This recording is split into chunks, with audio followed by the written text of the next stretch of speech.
स्वागत है दोस्तों। आप सुन रहे हैं कहानी वार्ता। मैं हूं आप सबका दोस्त विक्रम। हम आज कहानी रॉबरी किंग का तीसरा भाग सुनने जा रहे हैं। बहुत ही जबरदस्त कहानी चल रही है। अभी तक मैं ये कहना तो गलत होगा कि कोई सिरा हाथ में नहीं आया, लेकिन अभी तक देवराज चौहान खेल में नहीं उतरा है। देखते हैं आज कुछ सुनने को मिलेगा या नहीं। शुरू करते हैं रॉबरी किंग पार्ट 3। 1 घंटे बाद बन्नी ने खुद को सुरक्षित महसूस किया। इस दौरान वो 3 बार टैक्सी बदल चुका था, परंतु किसी को अपने पीछे आते नहीं देखा। वो समझ गया कि सब ठीक है। बन्नी के चेहरे पर मुस्कान नाच उठी। बेकार सी चीज के बदले उसे 1.5 करोड़ मिल गया था। अब वो 1.5 करोड़ जैसी बड़ी रकम का मालिक था। बन्नी इस वक्त ब्रीफकेस थामे सड़क के किनारे किनारे आगे बढ़ रहा था और मोबाइल निकालकर उसने इस्माइल का नंबर मिलाया और फोन कान से लगा लिया। दूसरी तरफ बेल जाने लगी। हेलो। तभी इस्माइल की आवाज कान में पड़ी। मैं फोन को नाले में फेंकने जा रहा हूं तो सोचा एक बार तुम्हें बता दूं। बन्नी ने तीखे स्वर में कहा। मैं सुन रहा हूं। जब मैं तेरे से मिला तो मैं अकेला था। मेरे साथ कोई भी नहीं था। सुनकर मजा आया। बन्नी हंस पड़ा। मैं भी अकेला था। क्या? बन्नी सकपका उठा। मैं बिल्कुल अकेला था। वहां मेरा कोई साथी नहीं था। साथी होने की बात कहकर मैं यूं ही तेरे पे दबाव डालना चाहता था। भाड़ में जा साले। बन्नी ने झल्लाकर कहा और फोन बंद करके फुटपाथ पर चढ़ा। फुटपाथ पार करके छोटा सा नाला था। बन्नी ने फोन को नाले में फेंका और वापस सड़क पर आ गया। टैक्सी मिली तो अपने घर की तरफ चल दिया। रह रहकर वो ब्रीफकेस को प्यार से थपथपा रहा था। वो नहीं जानता था कि इस्माइल को चाबी देकर उसने देश के लिए कितनी बड़ी मुसीबत खड़ी कर दी है। बल्कि वो तो यही सोच रहा था कि इस्माइल नाम के बेवकूफ से उसने 1.5 करोड़ झाड़ लिया है। अगला दृश्य। इस्माइल अपने ठिकाने पर पहुंचा, जो कि कालबा देवी रोड पर बना 100 गज का पुराना मकान की तीसरी मंजिल थी, जो कि उसने 14,000 में 6 महीने पहले किराए पर ली थी।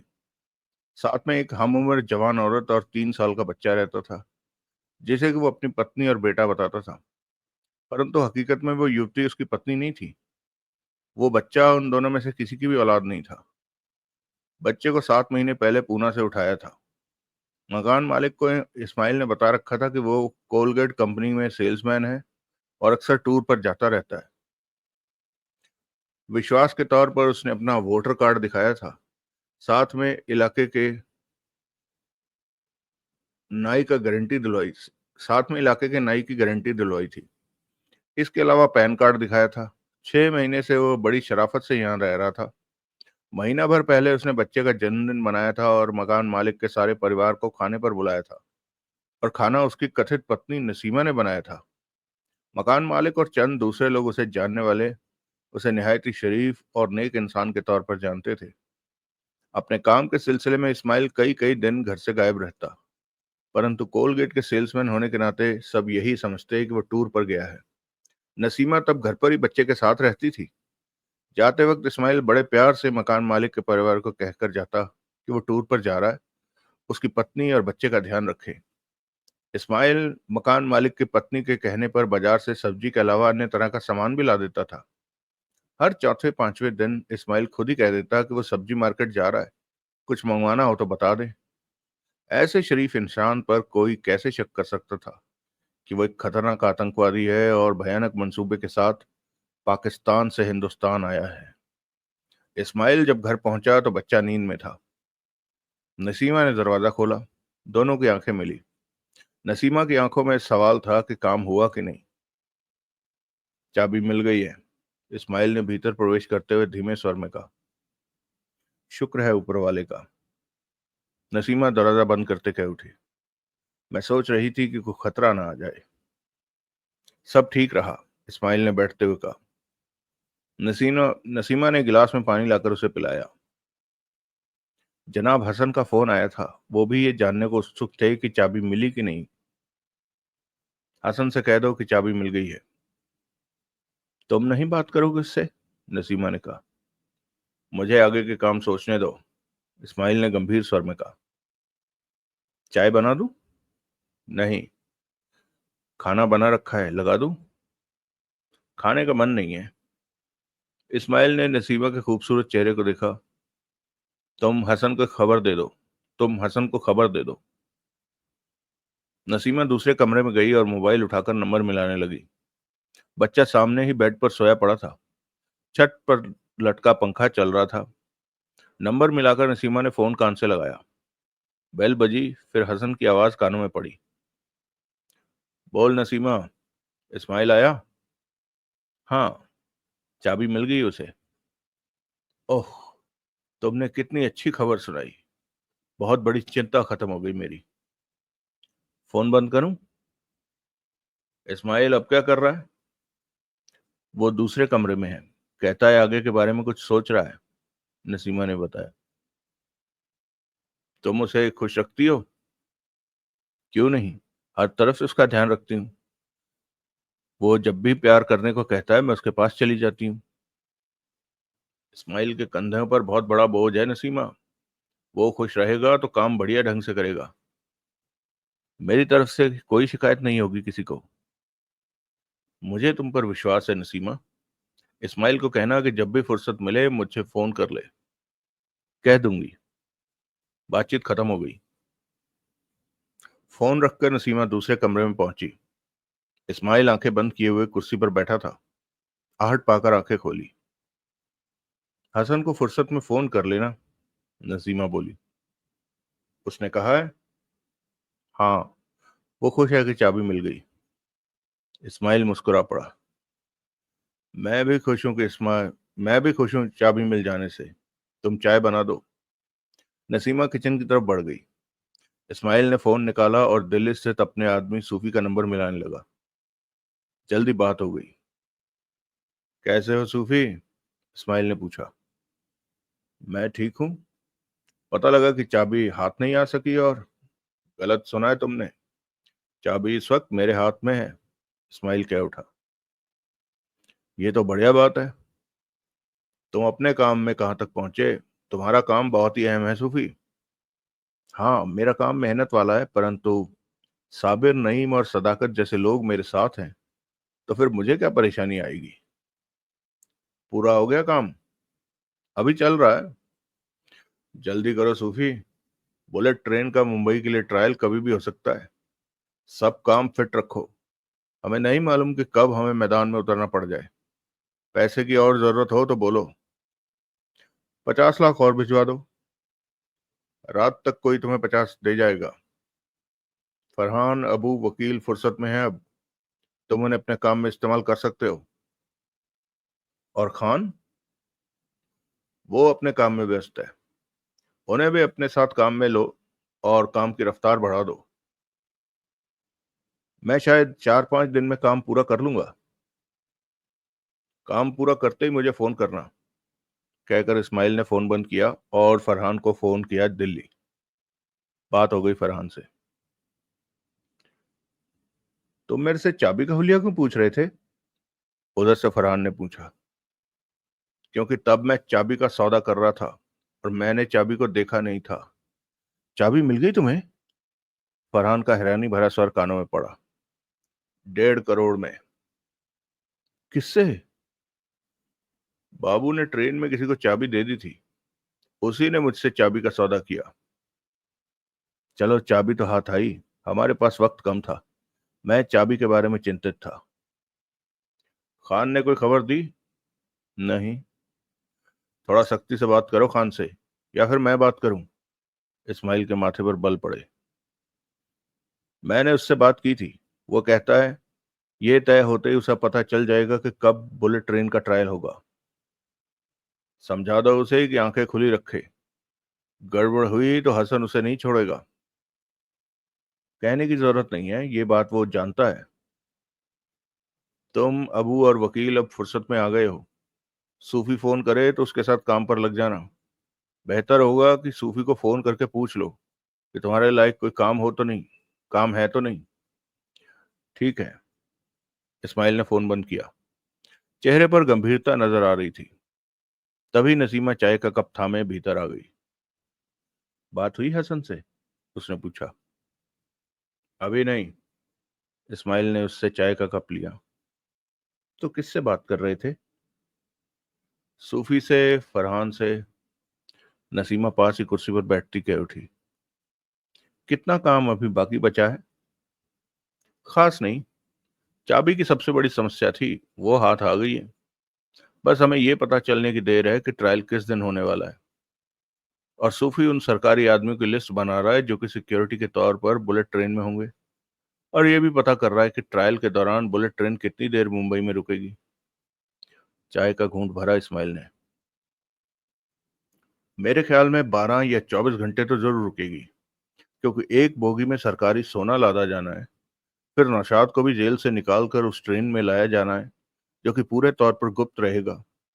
ये खबर तब खुलेगी जब नौशाद को सही सलामत दिल्ली की तिहाड़ जेल में बंद कर दिया जाएगा। इन सारे कामों में 10-15 घंटे तो लगेंगे ही। बाकी देखते हैं कि सूफी क्या खबर देता है। हसन तुम पर काफी विश्वास कर रहा है। इस ऑपरेशन का हेड तुम्हें बना रखा है, जबकि ये बड़ा काम है। मैंने पाकिस्तान में हसन साहब को साबित करके दिखाया था कि मैं वास्तव में काबिल हूं। तभी तो। नसीमा मुस्कुराई। इस काम में तुम सफल रहे तो हसन साहब की आंखों का तारा बन जाओगे।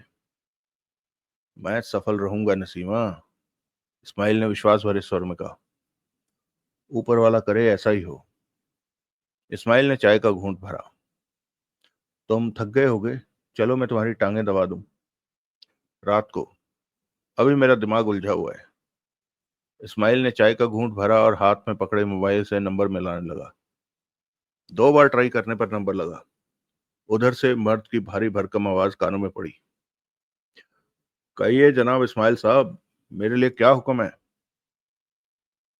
तुमने काम पूरा कर लिया कासिम? कल तक मेरा काम खत्म हो जाएगा।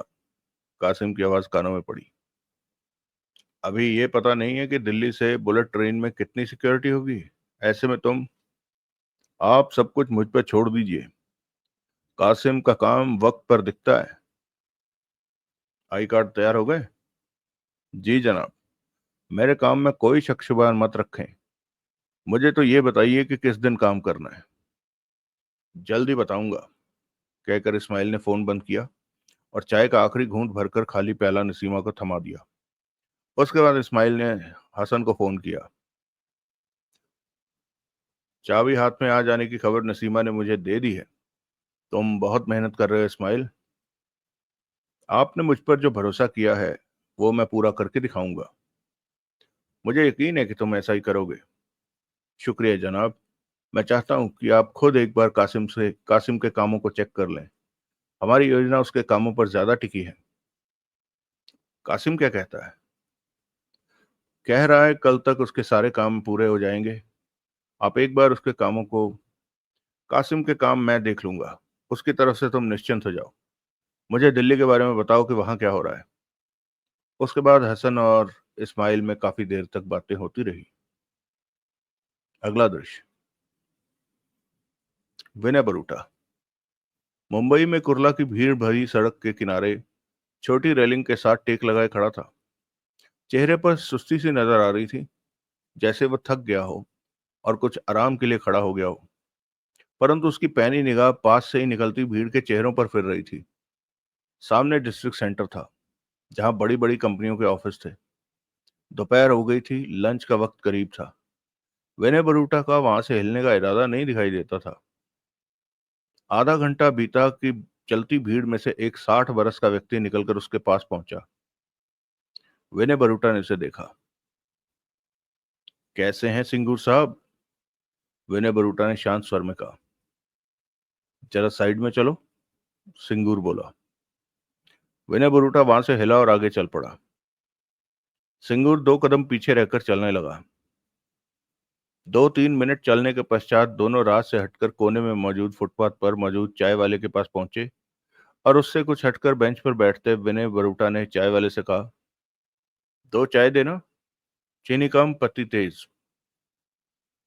चाय वाला फौरन चाय बनाने में लग गया। सिंगूर बेंच पर बैठता कह उठा, मैंने सब पता कर लिया है। स्वर धीमा था उसका। क्या?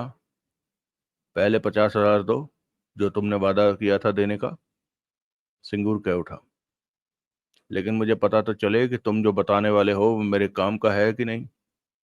काम का है, सिंगूर ने विश्वास भरे स्वर में कहा। विनय बरूटा की निगाह सिंगूर के चेहरे पर टिकी।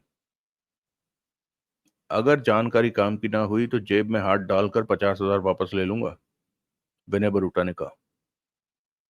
तुम पहले दो तो सही। विनय बरूटा ने जेब से 50,000 की गड्डी निकालकर सिंगूर को दी। सिंगूर ने हड़बड़ाकर फौरन गड्डी को अपनी पैंट की जेब में ठूंस लिया। अब बोलो। तुमने ठीक कहा था कि कंपनी मलाड में एक बिल्डिंग का सौदा कर रही है, वहां भी ऑफिस खोलेगी। मैंने क्या कहा था ये छोड़ो और तुम अपनी कहो। परंतु तुम ये बातें क्यों जानना चाहते हो? तेरे को 50,000 मिल गया ना? हाँ। तो मजे कर, फालतू की बातें क्यों पूछता है? तो कंपनी मलाड में बिल्डिंग का सौदा कर रही है। हाँ। 130 करोड़ में सौदा हुआ है। 20 करोड़ के कागज होंगे और 110 करोड़ के आने वाले सोमवार को, यानी कि 5 दिन बाद, नकद पार्टी को दिया जाएगा, ब्लैक मनी के तौर पर। आगे बोल। शनिवार शाम तक 110 करोड़ कंपनी के ऑफिस में स्ट्रांग रूम में पहुंच जाएंगे।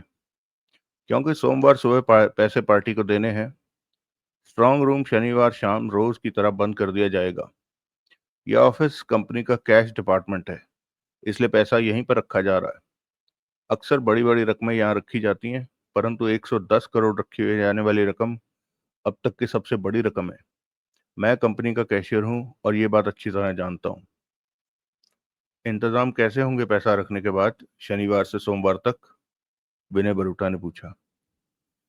वही जो हमेशा होते हैं, मुंह से बता। स्ट्रांग रूम की दीवार स्टील की है, फर्श पर भी स्टील की मोटी चादर बिछाई गई है। वो ऐसा स्टील है जिस पर आग का या बारूद का कोई असर नहीं होता। स्विट्जरलैंड की कंपनी से स्ट्रांग रूम 10 साल पहले बनवाया गया था। तब मैं 50 की उम्र का था। मुझे याद है अभी तक।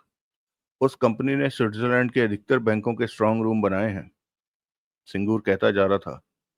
बंद हो जाने के बाद स्ट्रांग रूम के भीतर जा पाना संभव ही नहीं है। हवा तो जाती होगी स्ट्रांग रूम में, विनय बरूटा ने कहा। मुझे क्या पता। हवा जाती होगी तो मैं भी भीतर जा सकता हूँ। तुम वहां पैसे चोरी करने की सोच रहे हो? चोरी नहीं, डकैती। ऐसे स्ट्रांग रूम में जाकर दौलत ले आना डकैती कहलाता है। तो तुम वहां डकैती करने जा रहे हो? तेरे को समस्या है? तो तुमने मुझे सिर्फ 50,000 दिए और खुद इतनी बड़ी रकम। तो तू क्या आधा हिस्सा लेगा? सिंगूर पल भर के लिए सकपका उठा। अगर तू मुझसे ऐसी बातें करता रहा तो मैं तेरे से 50,000 भी ले लूंगा। सिंगूर ने सिर इनकार में सिर हिलाया। तभी चाय वाला दोनों को चाय का एक एक गिलास थमा गया। स्ट्रांग रूम खोलने बंद करने का क्या हिसाब है? बहुत ही कठिन है, बता।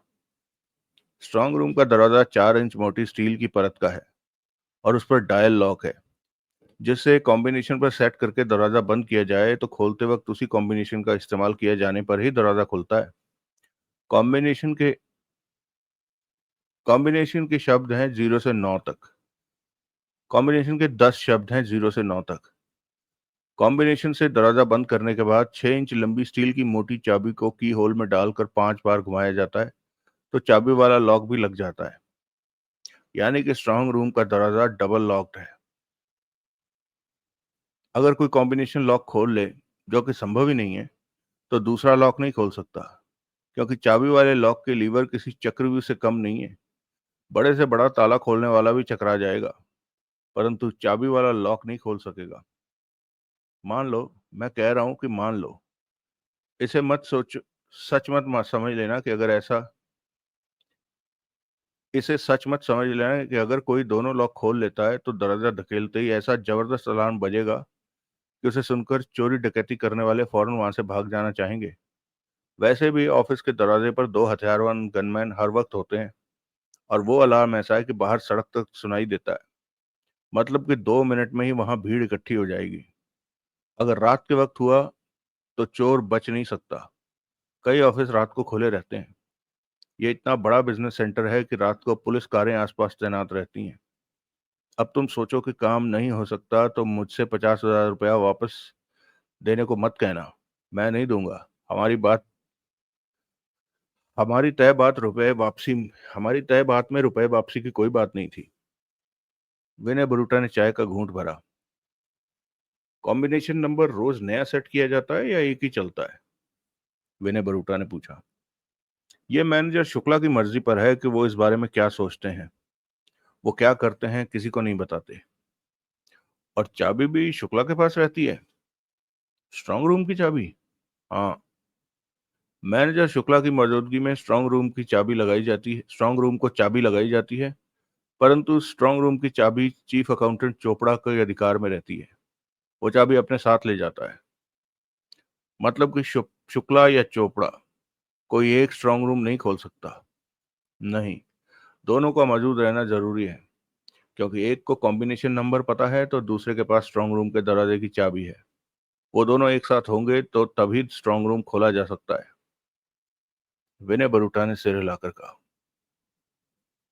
मैं कंपनी का मालिक होता तो मैं भी ऐसे ही इंतजाम करता। तुम्हारी क्या राय है कि मैं कैसे स्ट्रांग रूम के भीतर जा सकता हूँ? 50,000 देकर इतनी बड़ी बात पूछ रहे हो? पैसा और मिल जाएगा। तुम मुझे और पैसा नहीं देने वाले। क्यों? क्योंकि मेरी राय में तुम स्ट्रांग रूम के भीतर नहीं पहुंच सकते। तुम मुझसे ये जानना चाहते थे कि पैसा कब स्ट्रांग रूम में रखा जाएगा और कब निकाला जाएगा। वो मैंने तुम्हें बता दिया है। शनिवार 110 करोड़ स्ट्रांग रूम में रखे जाएंगे और सोमवार सुबह निकाले जाएंगे। अब मैं चलूंगा, मुझे ऑफिस पहुंचना है। सिंगूर ने चाय का खाली गिलास बेंच के पास नीचे रखा और खड़ा हो गया। जाऊं मैं? तुम ये बात किसी को नहीं बताओगे कि तुमने मुझे स्ट्रांग रूम के बारे में, पैसे के बारे में कुछ बताया है? मैं क्यों बताने लगा? तुम्हारे मुंह खोलने पर मैं पकड़ा गया तो कह दूंगा कि इस काम में तुम मेरे साथी हो। तुमने ही मुझे जानकारी दी। तुम तुम मुझे फंसा दोगे? सिंगूर गुस्से में बोला। तुम जबान बंद रखोगे तो सब ठीक रहेगा। तुम क्या सच में स्ट्रांग रूम में पहुंचकर वो पैसा निकाल लोगे? हाँ, रविवार को मैं पैसा स्ट्रांग रूम से निकाल ले जाऊंगा। विनय बरूटा ने शांत स्वर में कहा। सिंगूर कुछ पल विनय बरूटा को देखता रहा, फिर कह उठा। तुम पागल हो। क्यों? इतनी कड़ी सुरक्षा व्यवस्था में तुम कुछ भी नहीं कर सकोगे और फंस जाओगे। चिंता मत करो, ऐसी नौबत आई तो कम से कम तुम्हारा नाम नहीं लूंगा। सिंगूर कुछ कहने लगा कि विनय बरूटा ने उसे टोका। जाओ तुम, और ये सोचो कि हम कभी मिले ही नहीं। सिंगूर चला गया। विनय बरूटा ने बेंच पर चाय का गिलास रखा और 10 का नोट चाय वाले को देकर सड़क की तरफ बढ़ गया। सड़क के किनारे पार्किंग में खड़ी कार ली और सड़क पर दौड़ा दी। तभी पार्किंग से एक और कार निकली और उसकी कार के पीछे लग गई। कार की ड्राइविंग सीट पर 30 बरस का एक व्यक्ति मौजूद था और मोबाइल कान से लगाए कह रहा था। विनय बरूटा यहाँ से चल पड़ा है। वो उसी ग्रे कलर की कार में है और सीधे सड़क पर जा रहा है। अगर वो बीच में कहीं नहीं मुड़ा तो 6-7 मिनट में वो तुम्हारे सामने से निकलेगा। ठीक है। मैंने उसकी कार के नीचे डिवाइस लगा दी है। अगर उसकी कार नजरों से ओझल हो भी गई तो डिवाइस के सहारे उसकी लोकेशन का पता करके हम उस तक पहुंच सकते हैं। वो पुनः बोला। ऐसी नौबत नहीं आएगी, वो हमारी नजरों में ही रहे तो ठीक है। उसे घेरना कहाँ पर है? ये बात तुम्हें कुछ देर बाद बताऊंगा। वो सीधी सड़क पर ही है ना? हाँ। आगे जाती विनय बरूटा की कार पर निगाह मारकर वो कह उठा। उधर विनय बरूटा सतर्क हो चुका था। पार्किंग से बाहर आते ही उसने महसूस किया कि एक कार उसके पीछे लग गई है। रियर व्यू मिरर के सहारे उसने नोट किया कि उस कार में एक ही आदमी है और वो फोन पर बात कर रहा है। विनय बरूटा इस बात का यकीन कर लेना चाहता था कि वो वास्तव में उसके पीछे है या उससे गलतफहमी हुई है। उसने कार की रफ्तार धीमी कर दी तो अगले ही पल उसे लगा कि पीछे आती कार भी धीमी हो गई है। अगले ही पल उसने कार की रफ्तार तेज की तो पीछे वाली कार की रफ्तार भी बढ़ गई। स्पष्ट था कि पीछे वाली कार उसी का पीछा कर रही थी। परंतु क्यों? क्या किसी को पता चल गया था कि वो 110 करोड़ की डकैती करने जा रहा है? ऐसा है तो स्पष्ट है कि सिंगूर ने किसी के सामने मुंह फाड़ दिया है।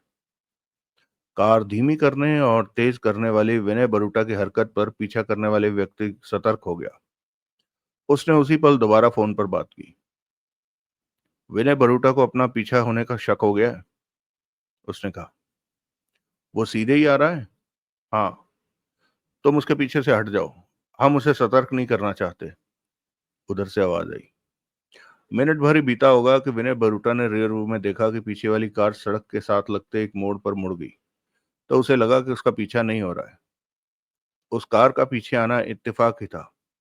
निश्चिंत सा होकर विनय बरूटा कार ड्राइव करता रहा। चेहरे पर सोचों के भाव थे। तभी उसका मोबाइल बजने लगा। कार ड्राइव करते करते उसने मोबाइल निकाला और बात की। तुम कल रात मेरे को पूछते फिर रहे थे, अपना फोन नंबर छोड़ा था कि मैं तुमसे बात करूं। कौन हो तुम? उधर से आवाज आई। दाताराम हो तुम? विनय बरूटा ने पूछा। हाँ, मैं तुम्हें किसी काम में साथ लेना चाहता था। विनय बरूटा ने कहा।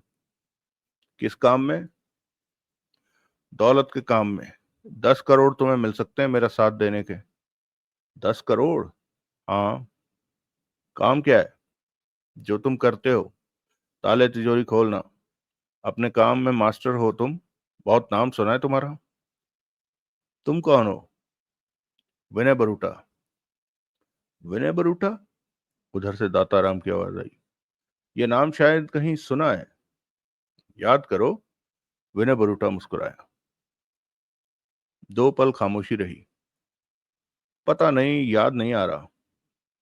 मैं डकैती मास्टर हूँ। ओह, याद आ गया। तुम्हारा नाम डकैतियों के मामले में सुना था। तुम विनय बरूटा हो? हाँ। परंतु डकैती मास्टर तो देवराज चौहान को माना जाता है। वो तुमसे बड़ा है।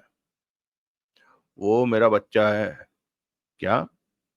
वो मेरा बच्चा है। उसे अपनी डकैतियों के ढोल पीटने और मैंने आहट नहीं होने दी। उसने अपने डकैतियों के ढोल पीटे और मैंने आहट नहीं होने दी।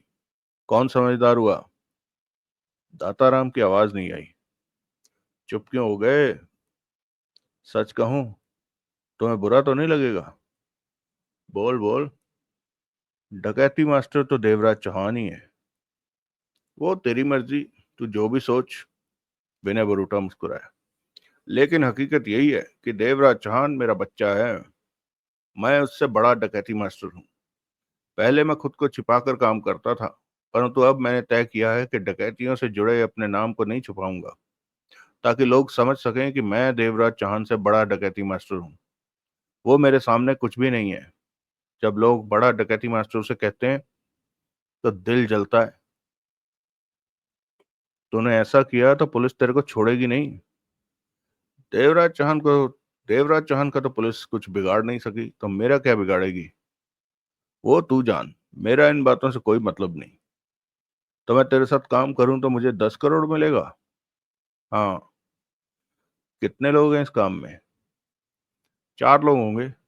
मेरे साथ तू और 2 और हैं। काम के बारे में बता। शाम को तेरे से मिलूंगा। कहाँ पर?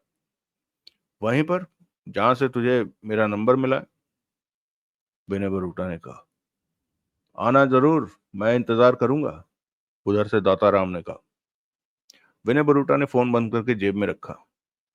विनय बरूटा इस बात से अनजान था कि एक दूसरी कार उसके पीछे लग चुकी है। उस पीछे वाली कार में 2 लोग मौजूद थे। एक कार चला रहा था, दूसरा बगल में बैठा था। कुछ मिनट बीते कि बगल में बैठे आदमी ने मोबाइल निकाला और नंबर मिलाकर बात की। विनय बरूटा हमारी नजरों में है। ठीक है, उसे घेरो। बाकी लोग भी तुम्हारे आसपास हैं और मौके पर फौरन तुम्हारे पास पहुंच जाएंगे।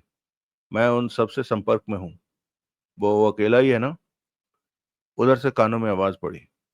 हाँ, हम उसे घेरने का प्रयत्न करते हैं। कहकर उसने फोन बंद किया और कार चलाने वाले से बोला, पकड़ना है इसे। कार चलाने वाले ने सिर हिला दिया। उसके पास हथियार जरूर होगा, हमें सतर्क रहना होगा। उसे गोली मारने का ऑर्डर नहीं है। वो पुनः बोला। हम उसे गोली चलाने का मौका ही नहीं देने वाले। कार चलाने वाले ने कहा। भूल में मत रहना, वो खतरनाक आदमी है। इस बारे में हमें पहले ही बता दिया गया था। उसने कार तेज कर दी एकाएक। क्या करने वाले हो? पीछे से उसकी कार को टक्कर मारूंगा तो गुस्से में वो कार रोककर जरूर बाहर आएगा। देखते हैं। पीछे वाली कार विनय बरूटा की कार के पास जा पहुंची थी। अगले ही पल उनकी कार पीछे से विनय बरूटा की कार से जा टकराई। विनय बरूटा की कार 2 पलों के लिए डगमगाई, फिर संभल गई। विनय बरूटा ने उसी पल गर्दन घुमाकर पीछे देखा तो पीछे वाली कार को पुनः अपनी कार पर झपटते देखा। खतरा उसके मस्तिष्क में कौंधा। धड़ाम, पीछे वाली कार पुनः उसकी कार में आ टकराई। विनय बरूटा के दांत भिज गए। इस बार कार का बैलेंस नहीं बिगड़ा था, क्योंकि वह टक्कर के लिए तैयार था। अगले ही पल कार को तेजी से सड़क पर दौड़ा दिया। खतरे को वो पहचान चुका था कि कोई उसके पीछे है, उसे पकड़ना या मारना चाहता है। यानी कि पहले जो उसे पीछा किए जाने का शक हुआ था वो सही था। पीछे वाली कार भी रफ्तार के साथ उसके पीछे लग गई थी। अभी विनय बरूटा ज्यादा आगे नहीं जा पाया था कि सामने से आती कार की जबरदस्त साइड लगी उसे। विनय बरूटा की कार जोरों से डगमगाई, परंतु वो कार को दौड़ाता ले गया। चेहरे पर खतरनाक भाव नजर आने लगे थे। इतना तो वो समझ गया था कि उसे घेरने वाले एक से ज्यादा हैं। आखिर ये लोग हैं कौन? क्या पुराने दुश्मन या कोई और ही बात है? विनय बरूटा की कार रफ्तार से दौड़ी जा रही थी। सड़क पर ट्रैफिक था, परंतु किसी प्रकार वाहनों से बच बचाकर अपनी कार को दौड़ाए जा रहा था। अब पीछे एक कार की अपेक्षा 2 कारें तेजी से आ रही थी। पीछे वाली कार में मौजूद आदमी ने फोन पर कहा, तुमने तो कहा था आसपास तुम्हारे आदमी है, परंतु वो तो कार को भगाए जा रहा है। मुझे सारे हालातों की खबर है, तुम परेशान क्यों हो रहे हो? मैं पूछता हूँ कि आखिर बाकी लोग हैं कहाँ? आगे चौराहा आने वाला है, वहां उसकी कार को रुकवा लिया जाएगा। उधर से कानों में आवाज पड़ी। पक्का? देखते रहो। इसके साथ ही उधर से फोन बंद कर दिया गया। विनय बरूटा समझ चुका था कि पीछे लगे लोग आसानी से उसका पीछा नहीं छोड़ने वाले। आखिर ये चाहते क्या है? परंतु इस बात को जानने के लिए रुकना मौत को बुलाने जैसा था। क्या पता वो उसे जान से मार देना चाहते हो। पीछे की 2 कारों को बराबर पीछे आते देख रहा था। सड़क पर अब वाहनों की भीड़ होने लगी थी। वो जानता था कि आगे चौराहा है। भीड़ में मौजूद आदमियों ने उसे घेर लेना था। सबसे बड़ी समस्या ये थी कि वो ये नहीं जानता था कि पीछे वाले हैं कौन और उससे चाहते क्या हैं। सामने चौराहे पर वाहनों की भीड़ थी। विनय बरूटा को कार धीमी करनी पड़ी। अब विनय बरूटा फौरन कार छोड़कर भाग जाना चाहता था।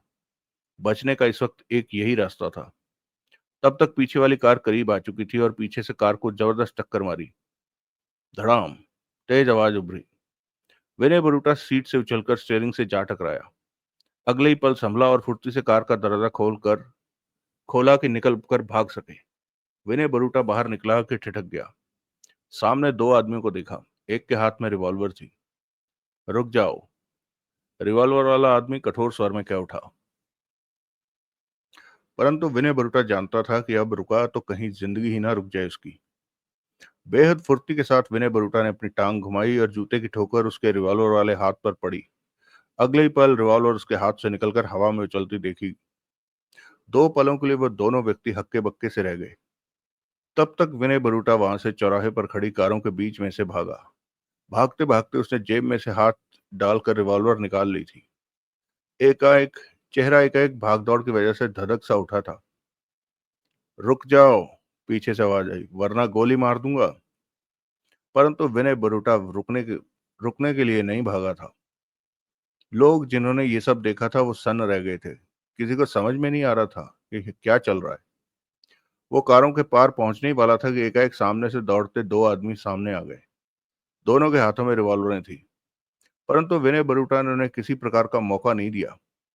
धाएं धाएं 2 गोलियां उसके रिवॉल्वर से निकली और दोनों की टांगों पर जा लगी। वो दोनों चीख कर तड़प कर नीचे जा गिरे। विनय बरूटा उन्हें फलांगता हुआ भागता चला गया। चौराहे के दाईं तरफ मोड़ था, वो उसी तरफ दौड़ा। पीछे देखने की कोई चेष्टा नहीं की।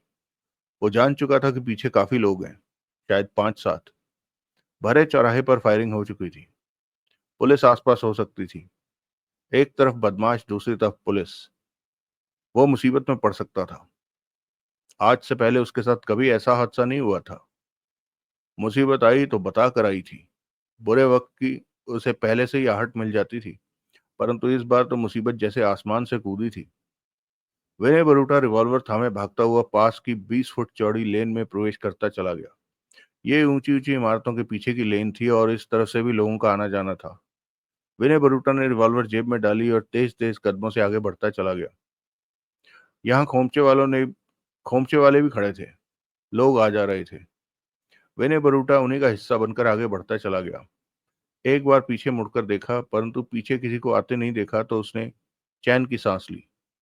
लेकिन वो जानता था कि जब तक इस इलाके में है, खतरा उस पर मंडराता रहेगा। चौराहे पर अब तक तगड़ी हलचल मच चुकी होगी, शायद पुलिस भी आ गई हो। ये लेन गुलाई में थी। लेन के साथ साथ घूमता विनय बरूटा दूसरी तरफ से बाहर निकला। सामने सड़क थी, वाहन आ जा रहे थे। सामने ही खाली टैक्सी खड़ी देखी तो वो उसके पास जा पहुंचा। ड्राइवर भीतर ही बैठा था। खाली है? बैठिए साहब, टैक्सी ड्राइवर कह उठा। विनय बरूटा ने पीछे का दरवाजा खोला और भीतर बैठते ही बोला, निकल चलो यहां से। टैक्सी स्टार्ट हो चुकी थी, आगे बढ़ गई। जाना कहाँ है? मुंबई में नया आया हूं, घुमाते रहो, कहीं भी उतर जाऊंगा, विनय बरूटा ने कहा। टैक्सी ड्राइवर ने सिर हिलाया, फिर कह उठा, विनय बरूटा साहब, तुम बहुत किस्मत वाले हो। विनय बरूटा चौंका, जिस्म में चींटियां रेंगती महसूस हुई। नजरें टैक्सी ड्राइवर पर जा टिकी। क्या क्या कहा तुमने मेरा नाम लिया? हाँ, मैंने कहा बहुत किस्मत वाले। उसी पल विनय बरूटा के हाथ में रिवॉल्वर दिखी और उसकी नाल उसकी गर्दन पर जा टिकी। लेकिन तुम किस्मत वाले नहीं हो, तुम फंस चुके हो। टैक्सी चलाता वो शांत स्वर में बोला, मेरे रिवॉल्वर से गोलियां भी निकलती हैं, नाल से अभी भी बारूद की स्मेल आ रही होगी। विनय बरूटा ने दांत भींचकर कहा, हाँ, पता लगा कि तुमने दो की टांगों में गोलियां मारी। तुम वही थे? नहीं, परंतु खबर लग गई। अब मैं तुम्हारी गर्दन में गोली। जानते हो कि तुम उन्हें गोलियां मारने में क्यों सफल हो सके? विनय बरूटा दांत भींचकर घूरता रहा उसे। वो शांत भाव से टैक्सी चलाता कह उठा, तुम इसलिए गोलियां मार सके उन्हें क्योंकि उन्हें तुम पर गोली चलाने का ऑर्डर नहीं था। परंतु अब ऐसी बात नहीं रही। नया ऑर्डर आ चुका है कि सांड काबू में ना आए तो बेशक उसे मार दिया जाए। परंतु तुम तो मेरी गोली से मरने वाले हो। इस टैक्सी के साथ साथ 4 कारें चल रही हैं, जिनमें 12 हथियारबंद लोग मौजूद हैं। तुम एक चूहे की तरह चूहेदान में फंस चुके हो। अगर मुझे जरा भी काटा तो तुम्हारी खैर नहीं। उसकी गर्दन पर रिवॉल्वर की नाल लगाए विनय बरूटा ने बाहर की तरफ गर्दन घुमाई। टैक्सी के बाहर सड़क पर जाती कई कारें उसे दिखी, परंतु वो उन 4 कारों को नहीं पहचान पाया। तो मेरी ही ताक में उस गली के बाहर खड़े थे? विनय बरूटा ने पूछा। उसकी नजरें बाहर ही थी। हाँ। तुम्हें कैसे मालूम था कि मैं वहां से ही बाहर निकलूंगा? विनय बरूटा की निगाह टैक्सी से अभी भी बाहर जा रही थी। मैंने तुम्हें उस गली में जाते देख लिया था और समझ गया कि तुम दूसरी तरफ से बाहर आओगे। विनय बरूटा को एक कार के भीतर की झलक मिली। भीतर 3 आदमी बैठे थे। एक के हाथ में उसे रिवॉल्वर दबी दिख गई थी। यानी कि ये झूठ नहीं कह रहा था कि वो लोग टैक्सी को घेरे चल रहे हैं। वो फंस चुका है। परंतु विनय बरूटा पर हाथ डालना इतना आसान भी तो नहीं था। क्या चाहते हो तुम? हम तो तुम्हें पकड़ना चाहते हैं। शायद कोई तुमसे कुछ बात करना चाहता है। मुझे पक्की खबर नहीं है। कोई कौन? बता नहीं सकता। किसके कहने पर यह काम कर रहे हो? तुम जल्दी उससे मिल लोगे। मुझे जानते हो? इतना ही कि तुम्हारा नाम विनय बरूटा है। कब से मेरे पीछे हो? सुबह से। कहां से मेरे पीछे लगे? जब तुम नाश्ता कर रहे थे तभी हमारे आदमियों ने तुम्हें देख लिया था। उसके बाद से तुम हमारी नजरों में हो। विनय बरूटा ने उस रेस्टोरेंट को याद किया जहां उसने नाश्ता किया था। अब मुझे कहाँ ले जा रहे हो? बैठे रहो, पता चल जाएगा। मेरी गर्दन से रिवॉल्वर हटा लो तो मैं आराम से टैक्सी चला। मैं तुम्हें गोली मारने की सोच रहा हूँ। मारने वाले सोचा नहीं करते। वो टैक्सी धीमी करने लगा। आगे रेड लाइट थी। मार देते हैं। मैं मार देने वालों में से ही हूं। उसने टैक्सी को लाल बत्ती पर रोका। तुम नहीं मार सकते क्योंकि तुम्हें अपनी जान प्यारी है। मुझे मारा तो तुम भी।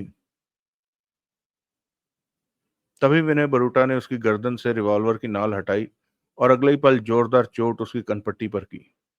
वो तड़पा। विनय बरूटा ने दूसरी बार चोट की तो उसका सिर खामोशी से एक तरफ लटक गया। विनय बरूटा के दांत भिज गए थे। नजरें कार के भीतर थी तो बाहर भी थी। टैक्सी की स्टीयरिंग सीट पर बैठा आदमी बेहोश हो चुका था।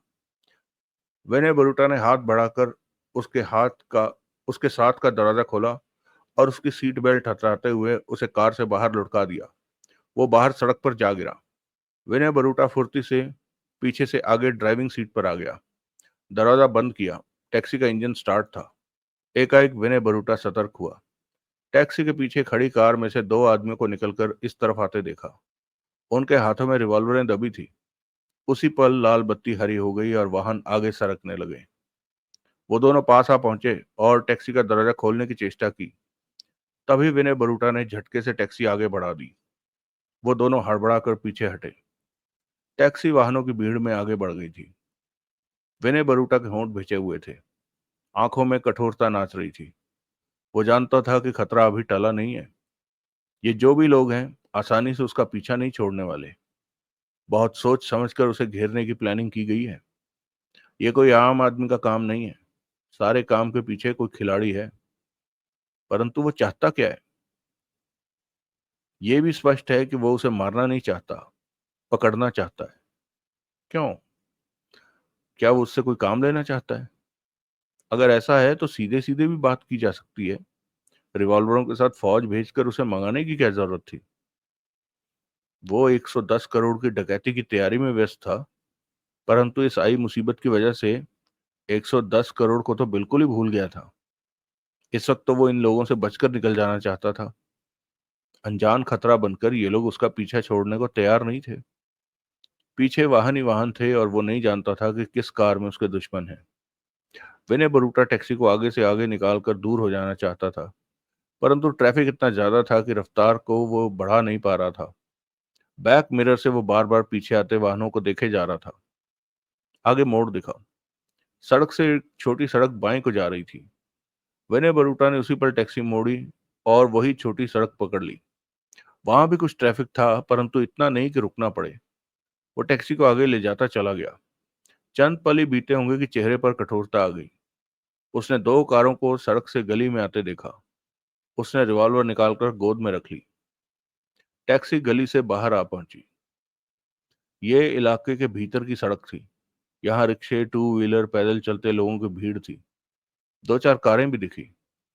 विनय बरूटा समझ गया कि ऐसी जगह पर टैक्सी को नहीं दौड़ा पाएगा। उसने पीछे करीब आ चुकी कारों को देखा, फिर गोद में रखे रिवॉल्वर थाम कर टैक्सी से बाहर निकला और आगे सड़क की भीड़ को चीरता हुआ भाग खड़ा हुआ। वो किसी तरह पीछे लगे लोगों की नजरों से दूर हो जाना चाहता था। इस दौरान उसने पीछे नजर मारी तो पीछे तीन चार लोगों को तेजी से अपनी तरफ बढ़ते देखा। उनके हाथों में दबी रिवॉल्वरों की भी झलक उसे मिल चुकी थी। विनय बरूटा ने और भी तेज भागना चाहा उस भीड़ में, परंतु तभी जाने किसके पैर से उसका पैर उलझा और वो बुरी तरह लड़खड़ा कर नीचे जा गिरा। होठों से कराह निकली। रिवॉल्वर हाथ से छूट गई। विनय बरूटा ने जल्दी से संभलना चाहा। वो फुर्ती से खड़ा हुआ, रिवॉल्वर के लिए नजरें घुमाई। चंद कदमों के फासले पर रिवॉल्वर पड़ी दिखी तो वो उसे पाने के लिए झपटा। आसपास जाते लोग शायद रिवॉल्वर का मामला देखकर एक तरफ होते चले गए थे। वो रिवॉल्वर थामने के लिए नीचे झुका कि तभी उसकी पीठ पर जोरदार ठोकर पड़ी और कराह के साथ वो रिवॉल्वर पर से होता हुआ नीचे जा गिरा। परंतु तुरंत संभला और अगले ही पल ठिठक गया। चार आदमियों के घेरे में खड़ा था वो। तीन के हाथों में रिवॉल्वर दबी थी। वो गुस्से भरी निगाहों से उसे देख रहे थे। विनय बरूटा ने इन लोगों को पहले कभी नहीं देखा था। उठो, एक ने खतरनाक स्वर में कहा। विनय बरूटा होंठ भींचे उठ गया। कपड़ों पर मिट्टी लगी थी। तुम बहुत पहले मर चुके होते विनय बरूटा, परंतु हमें तुम्हें मारने का ऑर्डर नहीं था, एक ने कठोर स्वर में कहा। दूसरे ने जेब से रेशम की डोरी निकाली और बोला, घूमो, अपने हाथ पीछे करो। विनय बरूटा को ऐसा करना पड़ा। उसके हाथ पीठ की तरफ बांध दिए गए। कौन हो तुम लोग? परंतु उसकी बात का किसी ने जवाब नहीं दिया। एक उसकी तलाशी लेने लगा। दूसरे ने आगे बढ़कर उसकी गिरी रिवॉल्वर उठाकर जेब में रख ली। लोग भीड़ बनाए खड़े ये सब देख रहे थे। उसकी जेब से मोबाइल निकाल लिया गया। चलो, एक तो उसके कंधे पर हाथ रखकर बोला। विनय बरूटा चल पड़ा। तुम लोग आखिर हो कौन? विनय बरूटा परेशानी भरे स्वर में कह उठा। जबान बंद रख, चुपचाप चलता रहे। तेरे हाथ पांव तोड़ने के लिए मनाही नहीं है। अगला दृश्य। 40 मिनट के कार के सफर के बाद कार एक 3 मंजिला बिल्डिंग के भीतर प्रवेश करती चली गई। विनय बरूटा की आंखों पर कपड़ा बांधने की कोई चेष्टा नहीं की गई थी। उसने सारा रास्ता और बिल्डिंगों को स्पष्ट देखा था। बाहर लोहे के गेट पर 2 गनमैन खड़े थे। भीतर उसे शांति दिखी। कार पोर्च में रुकी और उसे उतारा गया। पीछे आदमियों से भरी एक अन्य कार भी थी। उसे इमारत के बेसमेंट में ले जाया गया। वहां कुछ आदमी दिखे उसे। विनय बरूटा किसी पहचाने चेहरे की तलाश कर रहा था, परंतु उसके लिए सब चेहरे नए थे। कम से कम मुझे बता तो दो कि मेरे साथ ये सब क्यों हो रहा है। मुझसे क्या चाहते हो? विनय बरूटा झल्ला उठा। तभी एक कमरे से एक आदमी बाहर निकलकर उसके पास पहुंचा। वो 45 वर्ष का था। शांत सपाट चेहरे वाला व्यक्ति। चेहरे पर गंभीरता नजर आ रही थी। विनय बरूटा की निगाह उस पर जा टिकी। तुमने बहुत उछल कूद मचाई हाथ में आने में। हमारे 2 आदमियों को गोली मारकर घायल कर दिया। कौन हो तुम? जैन कहते हैं मुझे। मनीष जैन। मैंने तुम्हारा नाम पहले कभी नहीं सुना। तुम्हें देखा भी नहीं। विनय बरूटा कह उठा। मनीष जैन मुस्कुरा उठा। तुम्हें कोई गलतफहमी हो गई है, तभी तुमने मुझे पकड़ा। मेरा तुम्हारा कभी कोई पंगा नहीं था। मैं तो नौकर आदमी हूँ। मनीष जैन कह उठा। किसी और के इशारे पर तुम्हें मंगवाया गया है विनय बरूटा।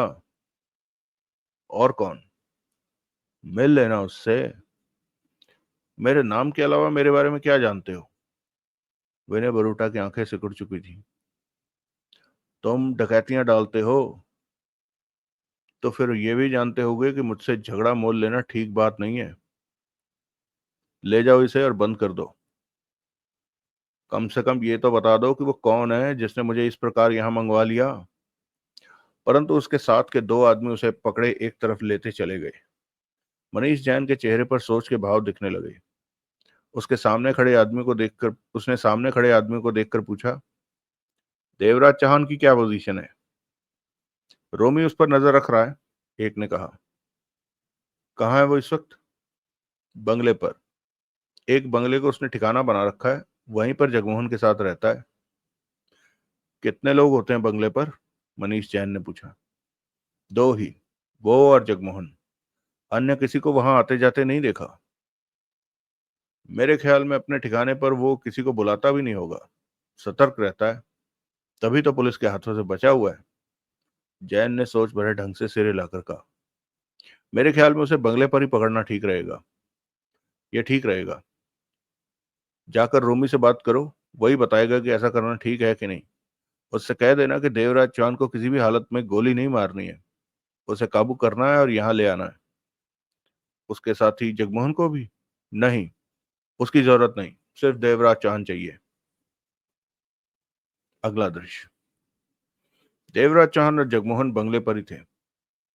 देवराज चौहान सुबह कहीं गया था और दोपहर तक लौट आया था। लंच साथ लेता आया था। जगमोहन के साथ उसने लंच लिया और उसके बाद एक नक्शे को खोलकर उसे देखने और समझने में लग गया, जबकि जगमोहन फोन पर किसी से बात करने में व्यस्त हो गया। फारिग होकर उसने कॉफी बनाकर देवराज चौहान को दी और खुद भी चेयर पर बैठकर घूंट भरने लगा। देवराज चौहान कॉफी के घूंट भरते पूरी तरह सामने बिछे नक्शे पर डूबा हुआ था। उलझन पैदा कर रहा है नक्शा? जगमोहन ने पूछा। हाँ, 16वीं सदी का नक्शा है। उस वक्त के हिसाब से बना है और कई जगह से मिट भी गया है। देवराज चांद ने नक्शे पर नजरें टिकाए कहा। आज उस जगह पर तालाब है। 3 किलोमीटर लंबा तालाब और 1 किलोमीटर चौड़ा। उसकी गहराई ½ किलोमीटर है। जब राजा माधव सिंह ने अपने करीबी लोगों से नाराज होकर अपनी सारी दौलत उस जगह पर भूल भुलैया बनाकर वहां छिपा दी थी और उसके ऊपर तालाब बना दिया था कि कोई उस तक पहुंच ना सके, और कोई पहुंच भी नहीं सका। जिसने भी कोशिश की वो अंत में पानी में ही डूबकर अपनी जल समाधि ले बैठा। ये नक्शा तालाब के नीचे की भूल भुलैया का है, जहां कहीं राजा माधव सिंह की बेपनाह दौलत छुपी है।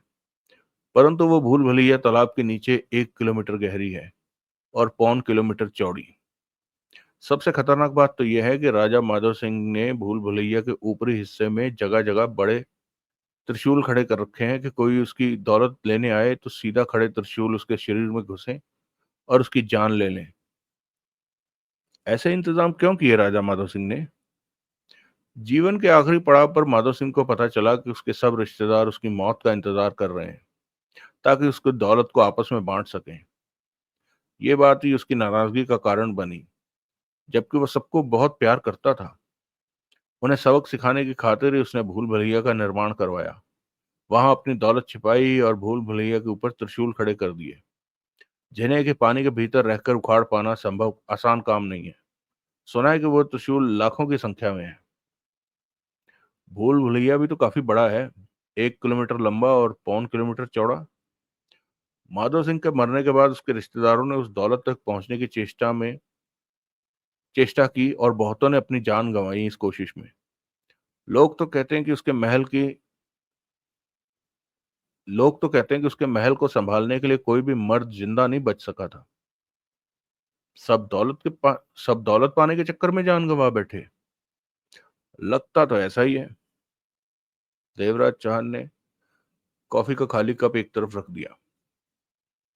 तुम्हारा क्या ख्याल है, हम उस दौलत तक पहुंच पाएंगे कि नहीं? कोशिश करेंगे।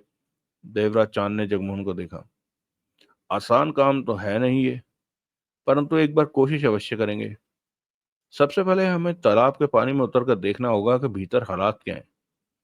भूल भुलैया के ऊपर खड़े कर रखे त्रिशूलों से निपटकर भीतर जाने का रास्ता बना पाते हैं कि नहीं। अगर रास्ता बना भी लिया तो माधव सिंह की दौलत ढूंढना आसान काम नहीं होगा। क्यों? मत भूलो कि वो एक भूल भुलैया है, यानी कि रास्तों को पहचान पाना संभव नहीं होगा। 1 किलोमीटर लंबी और 0.25 किलोमीटर चौड़ी वो पानी के भीतर बनी है। इतनी बड़ी भूल भुलैया जैसी जगह को छान पाना आसान काम नहीं है। एक बार में हम पानी के भीतर आखिर कितनी देर रह सकते हैं? ज्यादा से ज्यादा ऑक्सीजन सिलेंडर के खत्म होने तक, मतलब कि 2-3 घंटे तक।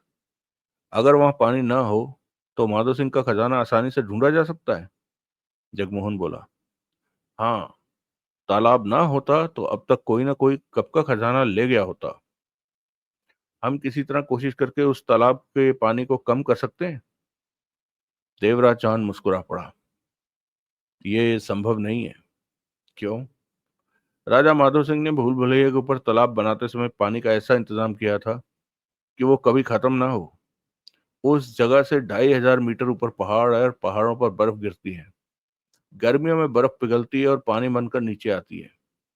ऐसे में इंतजाम ये किया गया कि पहाड़ों से जब जब बर्फ पिघले तो पानी ऊपर से बहकर नीचे तालाब वाली जगह पर आ पहुंचे। तो पानी नीचे आने के लिए रास्ते बनाए गए हैं पहाड़ों पर। जगमोहन मुस्कुरा पड़ा। हाँ, 50 से ज्यादा रास्ते हैं और उनमें कुछ तो प्राकृतिक ही हैं, जबकि उनमें से कुछ तो प्राकृतिक ही हैं कि जब बर्फ पिघलती है तो पहाड़ों के भीतर से पानी होता हुआ नीचे तालाब तक आ पहुंचता है। यानी कि उन पानी के रास्तों को बंद भी कर दिया तो तालाब का पानी खत्म नहीं होने वाला। प्राकृतिक रास्तों से होता हुआ पानी तालाब तक पहुंचता ही रहेगा। वो जगह हमेशा पानी से भरी रहेगी। बहुत सोच समझकर जबरदस्त इंतजाम किया था माधो सिंह ने। पुराने लोग दौलत छिपाने के लिए ऐसे पक्के इंतजाम किया करते थे। दिमाग हर सदी के लोगों के पास रहा है, आज भी है और पहले भी था। उस वक्त में जो साधन होते थे उन्हें इस्तेमाल किया जाता था। यानी कि हमें पानी में उतरना ही होगा माधो सिंह का खजाना पाने के लिए। जरूरी नहीं हमें खजाना मिले, परंतु हम कोशिश अवश्य करेंगे। सिर्फ कोशिश। सिर्फ कोशिश। ऐसे कामों में सिर्फ कोशिश ही की जाती है। इस नक्शे को हमने 1 करोड़ में खरीदा है। वो 10 पैसे का भी काम नहीं कर रहा। नहीं, सॉरी, इस नक्शे को हमने 1 करोड़ में खरीदा था। वो 10 पैसे भी कम नहीं कर रहा था। जगमोहन ने मुंह बनाकर कहा। ऊपर से अब हमारी मेहनत भी बहुत लगेगी। हमें कामयाब होना ही होना है, नहीं तो 1 करोड़ का नुकसान हो जाएगा। देवराज चांद मुस्कुरा पड़ा। बहुत चिंता है तुम्हें 1 करोड़ की? क्यों ना होगी? 4 दिन पहले तो तुम मेरे सामने ये चिंता जाहिर कर रहे थे कि अब आए पैसे को कहाँ रखूं, कोई जगह समझ नहीं आ रही, सब जगह फुल है। तुम्हें तो खुश होना चाहिए कि 1 करोड़ कम हुआ। पैसे कम होने लगे तो मैं खुश हूं, ये कैसे हो सकता है? मुझे पैसे रखने की हर जगह फुल चाहिए, और इस बारे में मैं हमेशा परेशान होना ही पसंद करूंगा कि अब का आया पैसा कहाँ रखूं। जगमोहन कह उठा। मेरे ख्याल में तो हमें दौलत हासिल करने का काम कम कर देना चाहिए। अब जरूरत नहीं, मुझे जरूरत है। जगमोहन जल्दी से कह उठा। तो जगह तैयार रखो कि कहां पर। तभी खटका हुआ। देवराज चांद के शब्द होठों में ही रह गए। दोनों की नजरें मिली। दोनों की आंखें सिकुड़ चुकी थी। कोई है, कहने के साथ ही जगमोहन रिवॉल्वर लेने के लिए तेजी से भीतर दौड़ा। देवराज चांद कुर्सी से उठ खड़ा हुआ। तभी कांच टूटने की तेज आवाज उभरी। देवराज चांद के दांत भिज गए। नजरें उस खिड़की की तरफ गई जहां से आवाज आई थी। वो खिड़की देवराज चांद ने खुलते देखी और किसी को भीतर आते देखा। आने वाले के हाथ में रिवॉल्वर दबी थी। वो भीतर आया तो उसके पीछे किसी और को भी भीतर आते देखा। तब तक पहले वाले की निगाह देवराज चांद पर पड़ गई थी। हिलना मत। वो देवराज चांद की तरफ रिवॉल्वर सीधी करते हुए गुर्रा उठा। देवराज चांद के माथे पर बल दिखने लगे। जो दूसरा आदमी भीतर आया था वो तेजी से मुख्य दरवाजे की तरफ दौड़ा और आनन फानन दरवाजा खोल दिया। देखते ही देखते हथियारबंद 6 आदमी भीतर आते चले गए और ड्राइंग हॉल में फैल गए। देवराज चांद की निगाह बारी बारी सब पर गई, परंतु किसी को उसने आज से पहले नहीं देखा था। तब तक जगमोहन 2 रिवॉल्वरें थामे वहां आ पहुंचा था, परंतु वहां के हालात देखते ही ठिठक गया। कई रिवॉल्वरें देवराज चांद की तरफ उठी हुई थी। अब उनमें से कुछ का रुख जगमोहन की तरफ भी हो गया था। बिल्कुल भी मत हिलना। उसी पहले वाले आदमी ने हाथ में दबी रिवॉल्वर हिलाकर खतरनाक स्वर में कहा। फिर अपने आदमी से जगमोहन की तरफ इशारा करके कहा, उससे रिवॉल्वर ले लो। वो आदमी जगमोहन की तरफ बढ़ गया। कौन हो तुम लोग? जगमोहन गुर्रा उठा। पहले रिवॉल्वर मेरे आदमी के हवाले करो, पहले वाले ने उसी लहजे में कहा। ना करूं तो तुम दोनों की लाशें अभी यहीं पड़ी होंगी। जानते हो हम लोग कौन है? जगमोहन दांत किटकिटा उठा। देवराज चौहान और तुम जगमोहन। कौन देवराज चौहान? डकैती मास्टर देवराज चौहान। उस व्यक्ति का लहजा पहले जैसा ही था। तुम लोगों ने कुछ भी करने की कोशिश की तो मेरे लोग गोलियां चलाना शुरू कर देंगे। हम 8 हैं और तुम 2। तुम्हारी एक गोली चलेगी तो हमारी 8 चल जाएंगी। वो आदमी जगमोहन के पास पहुंचा और बोला, रिवॉल्वर दो। जगमोहन ने दोनों हाथों में रिवॉल्वरें दबी जगमोहन के दोनों हाथों में रिवॉल्वरें दबी थी, परंतु उसने उन्हें देने की कोशिश नहीं की। रिवॉल्वर दे दो। पहले वाला उसी खतरनाक लहजे में कह उठा। क्या चाहते हो? जगमोहन गुर्राया। जगमोहन, देवराज चांद शांत स्वर में बोला, रिवॉल्वरें दे दो इन्हें। लेकिन दे दो। जगमोहन ने दोनों रिवॉल्वरें सामने खड़े आदमी को दे दी। चेहरे पर गुस्सा था।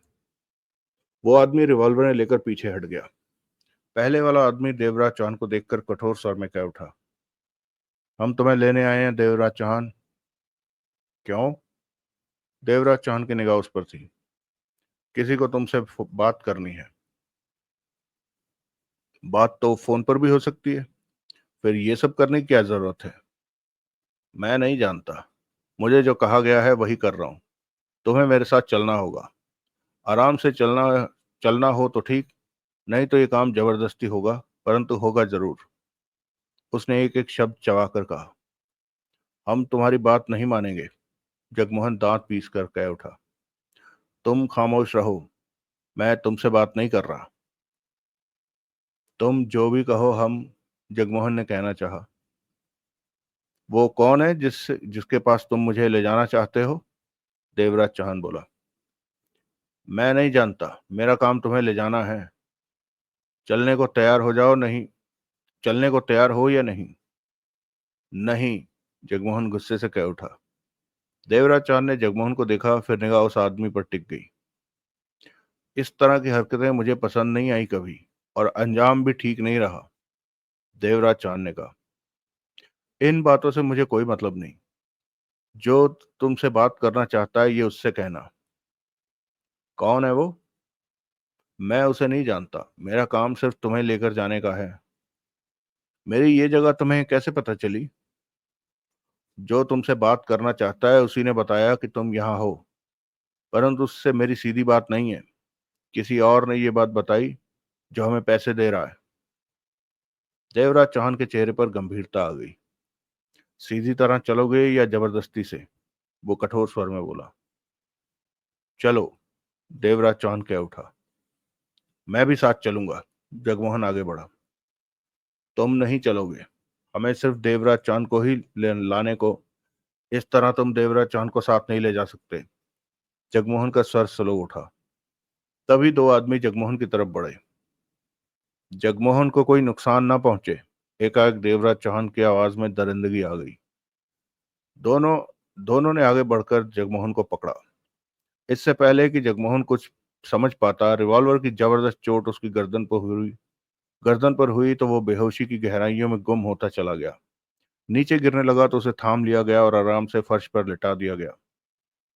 ये सिर्फ बेहोश हुआ है देवराज चौहान, 1-2 घंटे में होश में आ जाएगा, पहले वाले ने कहा, और अपने आदमी से बोला, वो दोनों रिवॉल्वर हैं, इसके पास रख दो और देवराज चौहान की तलाशी लो। ऐसा ही किया गया। दोनों रिवॉल्वरें बेहोश जगमोहन के पास रख दी गई। देवराज चौहान की तलाशी में सिर्फ एक फोन मिला, जो कि जगमोहन के पास ही रख दिया गया। अपने हाथ पीछे करो, वही बोला।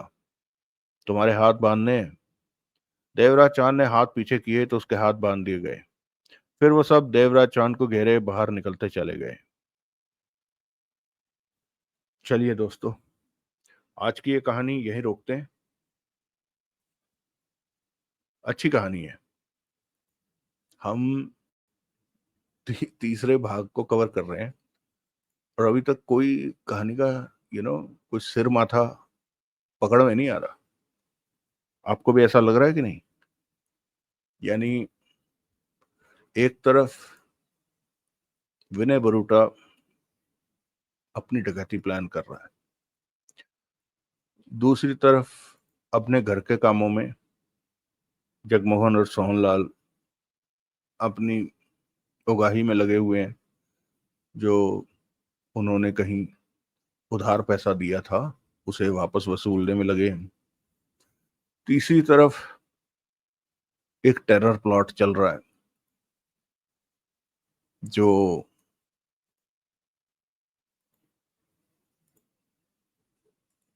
आतंकवादी बुलेट ट्रेन को, यानी उसके साथ कुछ करना चाहते हैं, वहां से एक आतंकवादी को छुड़ाना चाहते हैं।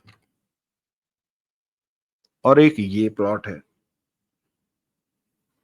अब इतना तो समझ में आ गया कि कोई है जो विनय बरूटा और देवराज चौहान, उसने दोनों को, यानी कहें कि the best two, Brian Lara और सचिन तेंदुलकर, दोनों को उसने अपने पास बुला लिया कि इनसे ओपनिंग करवाएंगे, ताकि एक भी विकेट ना गिरे और 500 रन बन जाए। मतलब प्लानिंग तो यही है शायद। अब देखते हैं क्या है, और कौन है वो जिसने ये किया है या ये कहा है। खैर, आपको कैसी लग रही है ये कहानी, बताइएगा जरूर। जैसा मैंने पहले कहा था कि ये कहानी थोड़ी सी लंबी जरूर होगी। हाँ, सही है, अच्छी कहानी है। चलिए, मिलते हैं फिर हम अगले भाग में। आप लोग अपने विचार रखिएगा। अब तक कैसी लगी आपको कहानी, और जब तक हम अगले भाग में मिलते हैं तब तक आप सब खुश रहें, स्वस्थ रहें, सुखी रहें। जय हिंद, वंदे मातरम।